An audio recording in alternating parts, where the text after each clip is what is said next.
Hello and welcome to episode 3 of the Croydon Constitutionalists Pubcast. My name is Dan Heaton and today I am joined by Mike Swadling and Phil Shepherd, and we are in the Moon Underwater in Norbury. Mike, what are we drinking today?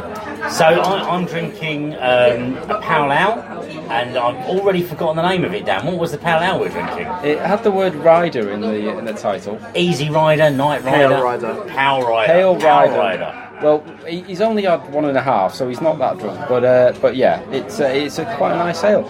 But Phil, you're drinking something a little bit different. What are you drinking? I am drinking a Bud Light. And originally I drank a Heineken, but I thought I am doing EU law rather than fortunately afterwards. I need to remember all the cases and directives, so I don't want to get too drunk. Not this time. And other listeners who are in a similar age bracket, so Dan and I will realise the youth of today. Indeed. So yeah, we're a disparate group, as it were. I'm from up north, as discussed on previous podcasts, and currently live in the centre of the borough.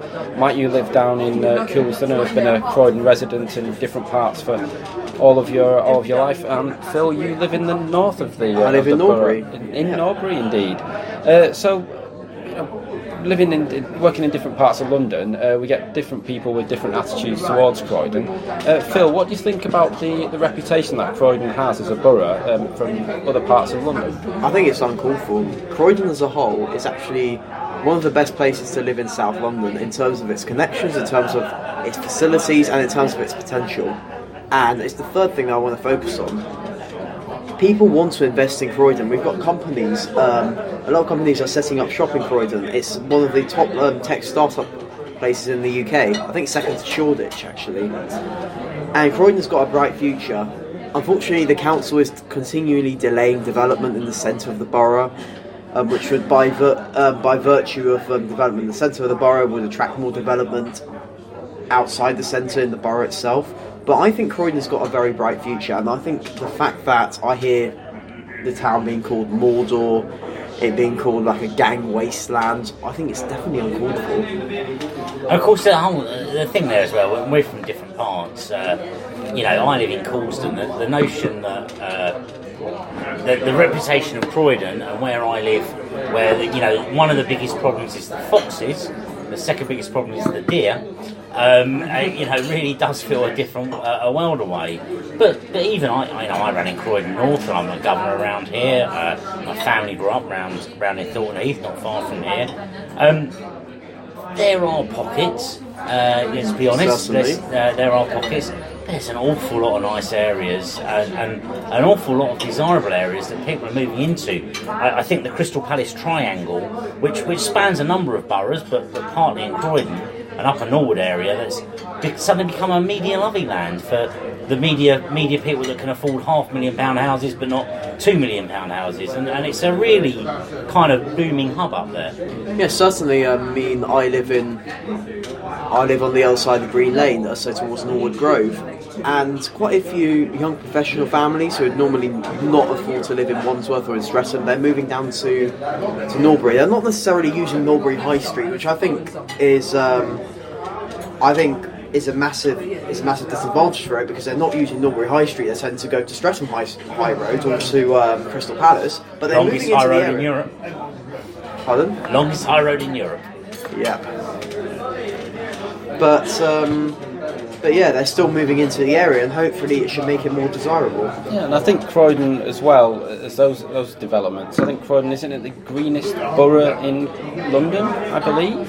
Doesn't surprise me. Yeah. The number of large parks we've got across the borough, and I live near Farthing Down and Coulsdon Common and areas, huge, great green stretches across the south, and in the north you've got part of Crystal Palace Park, and a huge number of big parks around Thornton Heath and Norwood.